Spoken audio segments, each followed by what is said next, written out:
Hello, welcome to physics lovers. আমরা স্থির তড়িতের তড়িৎ ক্ষেত্র এই টপিকটা আলোচনা করছিলাম। আজকে আমি খাতাতেই করাচ্ছি, তার কারণ আজকে আমি যে টপিকটুকু পড়াবো সে টপিকটা বোর্ডের ক্ষেত্রে দেখানো খুব কষ্টকর। তোমরা খাতাতে দেখলে জিনিসটা খুব ভালো বুঝতে পারবে। এর আগের দিন আমি তোমাদেরকে তড়িৎ ক্ষেত্রের ক্ষেত্রে দ্বিমেরুর ক্ষেত্রে 3টে পজিশনে বলেছিলাম যে তড়িৎ প্রাবল্য বের করবো। তার মধ্যে 2টো পজিশন আলোচনা করেছিলাম। একটা হচ্ছে ট্যান এ পজিশন, যেটা হচ্ছে কোনো একটা দ্বিমেরু অক্ষস্থিত অবস্থানে কোনো একটা বিন্দুতে আমরা প্রাবল্য বের করেছিলাম। আর একটা করেছিলাম ট্যান বি, এটাকে আমরা বলেছিলাম আর একটা নাম দিয়েছিলাম প্রান্ত অবস্থান। আর একটা এটা বলেছিলাম পার্শ্ব অবস্থান বা বিষুব অবস্থান। এটা ক্ষেত্রেও বের করেছিলাম। সেখানে কোনো একটা দ্বিমেরুর লম্ব সমদ্বিখণ্ডকের উপরে কোনো একটা অবস্থানে আমরা প্রাবল্য বের করেছিলাম। আজকে আমরা যে টপিকটা আলোচনা করাবো সেটা হচ্ছে যে কোনো অবস্থান। তোমরা যদি উপরের দুটো বুঝে থাকতে পারো তবেই কিন্তু তৃতীয়টা বুঝতে পারবে, না হলে কিন্তু বুঝতে পারবে না। ঠিক আছে? এই জন্যই আমার খাতায় করানো আজকে। যে কোনো অবস্থানের ক্ষেত্রে অ্যাকচুয়ালি আমরা কী করব, এখানে মনে করো এইটা একটা তড়িৎ দ্বিমেরু। ঠিক আছে? তড়িৎ দ্বিমেরুটার আমি নাম দিচ্ছি, এটা দিলাম এ, এটা দিলাম বি। হ্যাঁ, এখানটায় মাইনাস কিউ চার্জ আছে, এটায় প্লাস কিউ চার্জ আছে। ঠিক আছে? আমাদের আগেরটায় এটাই বের করেছিলাম ট্যান বিতে, এখানে বের করেছিলাম ট্যান এতে। এবার যে কোনো অবস্থান ধরে নাও এই একটা অবস্থান, এই অবস্থানে তোমাকে তড়িৎ প্রাবল্য নির্ণয় করতে হবে। আমি ধরে নিলাম তার আগে এইটার মধ্যবর্তী দূরত্ব আমি কত ধরি, 12 ধরে নিলাম। 12 মধ্যবর্তী দূরত্ব। এটা মধ্যবিন্দু ও, ও থেকে যে বিন্দুতে প্রাবল্য বের করব ধরলাম বিন্দুটার নাম দিলাম আমি এম। এই এম বিন্দুর এই দূরত্বটা ধরলাম আর, আর এই মাঝের অ্যাঙ্গেলটা ধরে নিলাম থিটা। এবার দেখো আমি যেটা বলতে চাইছি সেটা হচ্ছে, আমি জানি যে তড়িৎ দ্বিমেরু ভ্রামক কোন দিকে কাজ করে, প্রাবল্য যেমন করে কাজ করে প্লাস থেকে মাইনাসের দিকে, দ্বিমেরু ভ্রামক কিন্তু কাজ করে মাইনাস থেকে প্লাসের দিকে। তার মানে এক্ষেত্রে যে দ্বিমেরু ভ্রামকটা আছে সেই দ্বিমেরু ভ্রামকটা কাজ করছে কোন দিকে, এই দিক বরাবর দ্বিমেরু ভ্রামক পিটা কাজ করছে। আমরা আগেই দেখেছি পি ইজ ইকুয়াল টু কী গো, কিউ ইন্টু 12। ঠিক আছে? তাহলে এখানে দেখো দ্বিমেরু ভ্রামকটা কাজ করছে এই দিক বরাবর। এবার যদি এই পয়েন্টে পিটা যদি এই দিক বরাবর কাজ করে, প্রথম কাজ হচ্ছে আমি পিটাকে উপাংশে ভেঙে নেবো। যেহেতু এইটা থিটা, তাহলে এই দিক বরাবর হলো পি কস থিটা, আর এর সঙ্গে লম্ব উপাংশ এইটা নিলাম, এই দিক বরাবর কত, পি সাইন থিটা। লম্ব উপাংশে বিভাজন করলাম দুটো দিক বরাবর। এবার খেয়াল করো, খুব ভালো করে এই জায়গাটা দেখতে হবে। আচ্ছা দেখো তো, ট্যান এ পজিশনে যে দিক বরাবর, এখানে এটা মাইনাস কিউ ছিল, এটা প্লাস কিউ ছিল, তাহলে এখানে পিটা কাজ করছিল কোন দিকে, এদিক বরাবর। এখানেও এটা মাইনাস কিউ ছিল, এটা প্লাস কিউ কাজ করছিল কোন দিকে, পিটা এদিক বরাবর।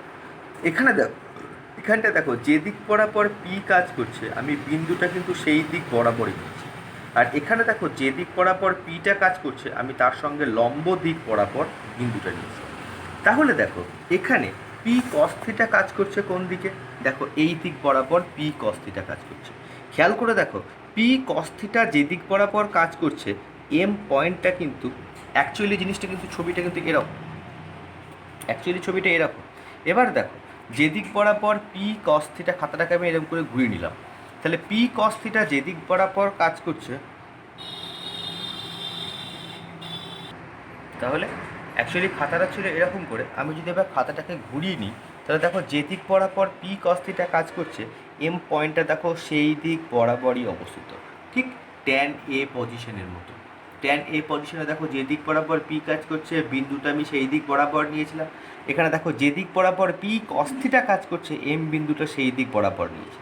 তাহলে আমি বলতেই পারি যে এম বিন্দুটা পি কস থিটার সাপেক্ষে ট্যান এ অবস্থানে আছে। ঠিক আছে? এবার দেখো খাতাটাকে আমি এবার এই পি সাইন থিটাকে আমার সামনে নিয়ে এলাম। এবার দেখো যে দিক বরাবর পি সাইন থিটা কাজ করছে এম বিন্দুটা দেখো তার সঙ্গে লম্ব অবস্থানে আছে। তার মানে আমি বলতে পারি পি সাইন থিটার সাপেক্ষে এম বিন্দুটা বিষুব অবস্থানে বা পার্শ্ব অবস্থানে বা ট্যান বি অবস্থানে আছে। কারণ দেখো ট্যান এ অবস্থানটা যে দিক বরাবর পি কাজ করছে বিন্দুটা দেখো তার সঙ্গে লম্ব অবস্থানে আছে। ঠিক আছে, তাহলে আমি কি বলতে পারলাম, পি কস থিটার সাপেক্ষে এম বিন্দুটা আছে ট্যান এ অবস্থানে, আর পি সাইন থিটার সাপেক্ষে এম বিন্দুটা আছে ট্যান বি অবস্থানে।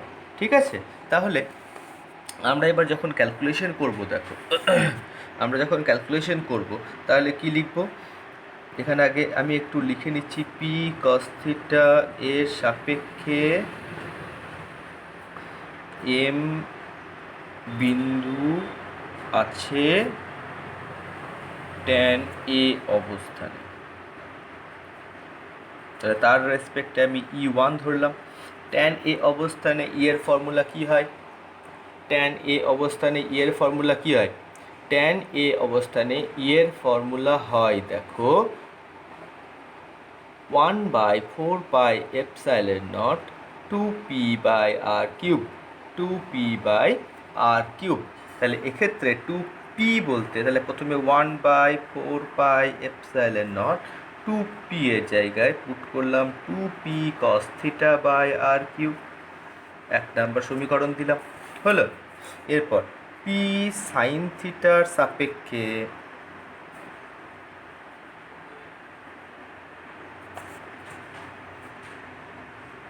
এম বিন্দু ট্যান বি অবস্থানে আছে, তাহলে এক্ষেত্রে E2 ইকুয়াল টু কত হবে বলো, E2 হবে 1/4πε0 পি সাইন θ/r³, এটাকে 2 নম্বর সমীকরণ দিলাম। এবার খেয়াল করে দেখো, এবার যেটা জিনিস সেটা দেখো, ট্যান এ অবস্থানে, যদি ট্যান এ অবস্থানের ছবিটা খেয়াল করো তাহলে দেখবে এখানে যে আলটিমেটলি লব্ধি ইটা বেরিয়েছিল, সেই ইটা দেখো এই দিক বরাবরই ই হয়েছিল। তার মানে কি, যে দিক বরাবর পি কাজ করছে দেখো ইটাও সেই দিক বরাবরই কাজ করছে, তাহলে এক্ষেত্রে পি কস থিটা কাজ করছে এই দিক বরাবর, তাহলে এক্ষেত্রে E1টাও কাজ করবে এই দিক বরাবর। ঠিক আছে, E1টা কিন্তু ওই দিক বরাবরই কাজ করবে। ভালো করে খেয়াল করে দেখো, যে দিক বরাবর পি কস থিটা কাজ করছে E1টাও কিন্তু সেই দিক বরাবরই কাজ করছে। ঠিক আছে, এবার সেকেন্ড ছবিটায় দেখো, যে দিক বরাবর পি কাজ করছো যদি ছবিটা দেখো তাহলে দেখবে এক্ষেত্রে ইটা কাজ করছে কিন্তু ঠিক এর সঙ্গে 180 ডিগ্রি অ্যাঙ্গেলে অপোজিট ডিরেকশনে, তাহলে এক্ষেত্রে পি সাইন থিটা কাজ করছে এই দিক বরাবর, ছবিটা অনুযায়ী এই দিক বরাবর কাজ করছে পি সাইন থিটা, আমি এই পয়েন্টে বের করতে চাইছি, তাহলে ঠিক এর সঙ্গে 180 ডিগ্রি অ্যাঙ্গেল করে অপোজিট ডিরেকশনে এই দিক বরাবর E2 কাজ করবে। ঠিক আছে, এবার E1 আর E2 দেখো পরস্পর লম্ব, তাহলে therefore E is equal to, লম্ব হলে ফর্মুলা কী হয়, √E1² plus E2² plus 2E1 E2 cos theta, cos 90-র ভ্যালু কত 0, তাই এটা শুধুমাত্র এলো √E1² plus E2², value put করো equal to √1/4πε0 2p cos θ/r³ তার whole square plus 1/4πε0 P sine θ/r³ তার হোল স্কোয়ার। ঠিক আছে, দেখো এক্ষেত্রে 1/4πε0 p/r³ বেরিয়ে চলে এলো, ভেতরে পড়ে থাকলো এক্ষেত্রে 4 cos² θ plus sine square theta, 4 cos² থিটাকে আমি cos² theta plus 3 cos² theta করলাম, cos² theta plus sine square theta 1 এলো, তার মানে পড়ে থাকলো 1/4πε0 p/r³ √3 cos² theta plus 1, that's it. এটা হলো ই এর আলটিমেটলি ইকুয়েশন, কিন্তু শুধুমাত্র ইকুয়েশন বের করলে ক্ষেত্রে হবে না, ডিরেকশনটা আমাদের ফ্যাক্টর। তাহলে ডিরেকশনটা কী করে বের করব, ধরলাম এক্ষেত্রে যে লব্ধি ইটা বেরিয়েছে সেই লব্ধি ইটা তো অবশ্যই এই দিক বরাবর কাজ করবে, কি করে এই দিক বরাবর কাজ করবে বুঝতে পারলাম। দেখো যদি আমি এখানটা একটা সমান্তরাল টানি তাহলে ভেক্টরের সামান্তরিক সূত্র, তাই না, একটা সামান্তরিক যদি টেনে নিই তাহলে ভেক্টরের সামান্তরিক সূত্র অনুযায়ী কর্ণ বরাবর লব্ধি কাজ করছে, ধরলাম ইটা এই E1 এর সঙ্গে ফাই অ্যাঙ্গেল করে আছে ধরে নিলাম, তাহলে এক্ষেত্রে ট্যান ফাই ইকুয়াল টু এই ফাইয়ের সাপেক্ষে এইটা লম্ব এইটা ভূমি, তাই তো, এর সাপেক্ষে ফাইয়ের সাপেক্ষে এইটা লম্ব, এইটা ভূমি, এইটা লম্ব, এইটা ভূমি। তাই যদি হয়, এটা যদি লম্ব হয়, এটা যদি ভূমি হয়, এটা যদি লম্ব হয়, এটা যদি ভূমি হয়, এইটা মানেই দেখো এইটা, তার মানে এটা হচ্ছে E2, এটা হচ্ছে E1, তার মানে tan phi equal to E2 by E1। তাহলে E2 by E1 equal to E2-র ভ্যালু কত বেরিয়েছে 1/4 epsilon naught P sine theta by R cube, আর E1-এর ভ্যালু কত বেরিয়েছে 1/4 epsilon naught 2p cos theta by R cube. Value put করো এখানটায়, 1/4 epsilon naught P by R cube কেটে গেল, তাহলে দেখো পড়ে থাকছে কি sine theta by 2 cos theta, তার মানে হাফ ট্যান থিটা। ঠিক আছে, বেরিয়ে গেল আমাদের অ্যাঙ্গেল। তাহলে দেখো আমি এখানটায় ডিরেকশন বের করলাম, প্রথমত যে কোনো পজিশনে বের করেছিলাম, সেখান থেকে আমি ক্যালকুলেট করে এটা পেলাম। এবার এইটার তাৎপর্য ভালো করে খেয়াল করে দেখো, ইকুয়েশন আছে 1/4 epsilon naught P by R Q root over 3 cos theta plus 1। প্রথম ক্ষেত্রে দেখো তো, ফার্স্ট ইকুয়েশনটা দেখো তো, এখানে দেখো পি আর যে পয়েন্টে বের করছি সেই মাঝে কোনো অ্যাঙ্গেল আছে, তাহলে অ্যাঙ্গেল 0 ডিগ্রি। তাহলে এক্ষেত্রে অ্যাঙ্গেল যদি তাহলে এখানটায় দেখো অ্যাঙ্গেলটা যদি 0 ডিগ্রি হয়, থিটার অ্যাঙ্গেলটা যদি 0 ডিগ্রি হয়, তাহলে root over 3 cos theta plus 1 করলে কস 0-র ভ্যালু 1, তার মানে দেখো 4 চলে এলো, তার রুট করলে 2, তার মানে 2p বাই আর কিউ। ঠিক আছে, সেকেন্ডটার ক্ষেত্রে দেখো যেদিক বরাবর পি কাজ করছে আর বিন্দুটা মধ্যবর্তী কোণ 90 ডিগ্রি, তাহলে এক্ষেত্রে তুমি যদি 90 ডিগ্রি পুট করো কস 90-র ভ্যালু 0, তার মানে শুধুমাত্র পড়ে থাকছে পি বাই আর কিউ।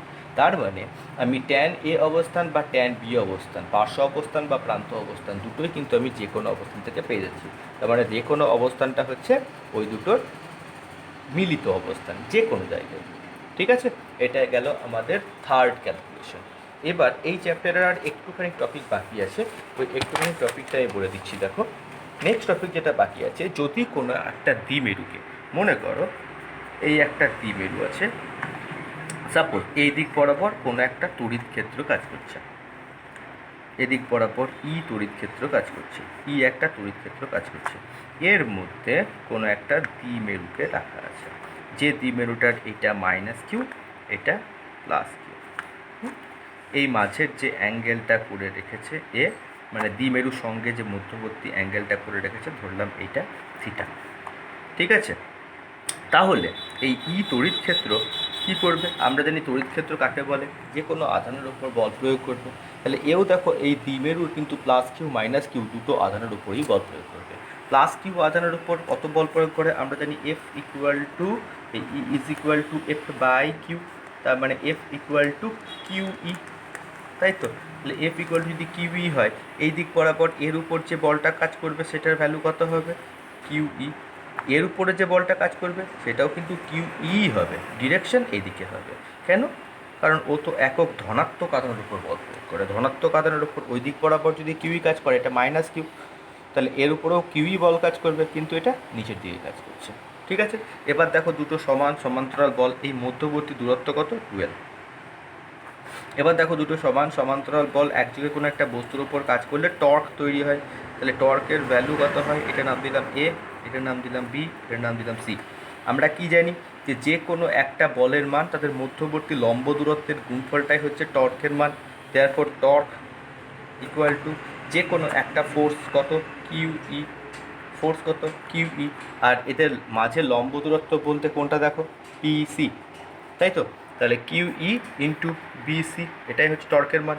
কিন্তু বিসি দেখো আমার জানা নেই, কী করে বের করব, এটা যদি জানা না থাকে খেয়াল করে দেখো, এইটা যদি থিটা হয়, এটা তো সমান্তরাল, তাহলে এইটা থিটা হলে এর একান্তর কোণ এইটা, এর সাপেক্ষে এইটা হচ্ছে থিটা। তাহলে এইটা যদি থিটা হয়, এর সাপেক্ষে এটা লম্ব, এটা ভূমি, এটা অতিভুজ।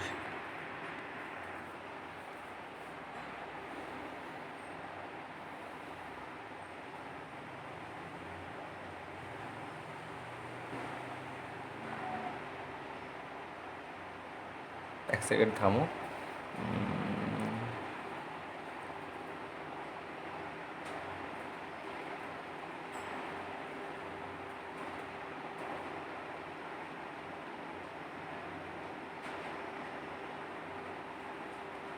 এক সেকেন্ড থামো।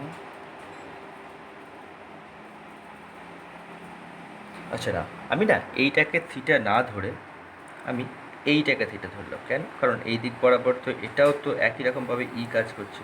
এইটা যদি থিটা অ্যাঙ্গেল হয় তাহলে দাঁড়াও,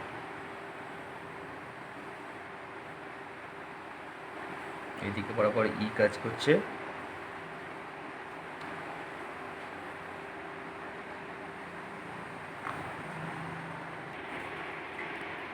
সরি একটা জিনিস বলতে ভুল হয়েছে। দেখো, এই দুটো বলের মধ্যে লম্ব দূরত্ব কিন্তু বিসি নয়, লম্ব দূরত্বটা হচ্ছে এসি। কারণ এই বলটা আমি এই দিকে ধরে নিয়েছিলাম বলটা বলে লম্ব দূরত্ব এটা বলে ফেলেছিলাম। এখানে দেখো এই বলটার মধ্যে লম্ব দূরত্ব কিন্তু বিসি নয়, এসিটা হচ্ছে লম্ব দূরত্ব। তাহলে যদি এসি হয়, আগের ধারণাটা এটা আমাদের ঠিক ছিল, এইটা যদি থিটা হয় তাহলে এইটা থিটা, এই থিটার রেসপেক্টে এটা লম্ব, এটা ভূমি, এটা অতিভুজ। ঠিক আছে, তাহলে আমাকে বের করতে হবে এসি। আমি যদি লম্ব বাই অতিভুজ ইকুয়াল টু সাইন থিটা বলি, তাহলে AC by A B equal to sine theta. তাহলে AC is equal to A B sine theta. ঠিক আছে, তাহলে Q E into A B sine theta is equal to Q E into A B, মানে দেখো twelve sine theta, Q into twelve মানে P, মানে পড়ে থাকলো দেখো পি ই সাইন থিটা। এরপর টর্কের ভেক্টর ফর্ম কী হবে? P cross E. হলো, এটা গেল ভেক্টর ফর্ম। এবার যদি এই টর্কটার জন্য সাপোজ এই টর্কটা তো এরমভাবে আছে, বলটা দ্বিমের রুটে এরম করে আছে, এবার টর্কটা কাজ করছে, এটা এটা আছে এরম কাজ করছে, যদি এরমভাবে টর্কটা ঘুরে যায়, মানে বস্তু যদি দ্বিমের রুটে এরমভাবে ঘুরে যায়, তাহলে ঘুরলেই তো একটা কৃতকার্য হবে। আমরা জানি বল করছে সরল মানে কৃতকার্য, তাহলে এখানে টর্ক কাজ করছে, তার সঙ্গে একটা যদি থিটা অ্যাঙ্গেল হয়, তাহলে therefore work done T W, খুব স্মল ডিসপ্লেসমেন্ট ধরলাম, তাহলে টাও ইন্টু ডি থিটা। তাহলে টাও মানে আমি কত দেখেছি, PE sine theta into D theta. আশা করি তোমরা প্রত্যেকে ইন্টিগ্রেশন করে ফেলেছো। তাহলে W is equal to integration D W is equal to integration PE sine theta D theta. ধরলাম প্রথমত ছিল জিরো পজিশনে, থিটা অ্যাঙ্গেল ঘুরলো, তাহলে পিই বেরিয়ে এলো, integration zero to theta sine theta D theta. Sine থিটার জন্য ইন্টিগ্রেশন কী হয় গো? Minus cos theta, limit from zero to theta is equal to PE থাকলো, তাহলে minus cos theta minus of, কারণ ফর্মুলা যেহেতু মাইনাস হয়, minus of minus cos zero. তার মানে পিই পড়ে থাকলো, এখানে পড়ে থাকলো minus cos theta plus one, তার মানে PE one minus cos theta. ঠিক আছে, এটাই হলো ওয়ার্কটা। চ্যাপ্টারটা দেখবে আর কিছু নেই, মোটামুটি চ্যাপ্টারটা এখানেই কমপ্লিট হয়ে যাবে। এরপর যদি কোনো টপিক বাকি পড়ে থাকে আমরা সেটা পরের দিন দেখিয়ে দেবো। চ্যাপ্টারটা দেখবে এখানেই কমপ্লিট, নেক্সট দিনে আমরা বিভব চ্যাপ্টারটা শুরু করব। আজকে তোমরা এইটুকু টপিকে কমপ্লিট করে রাখবে। ওকে, থ্যাংক ইউ।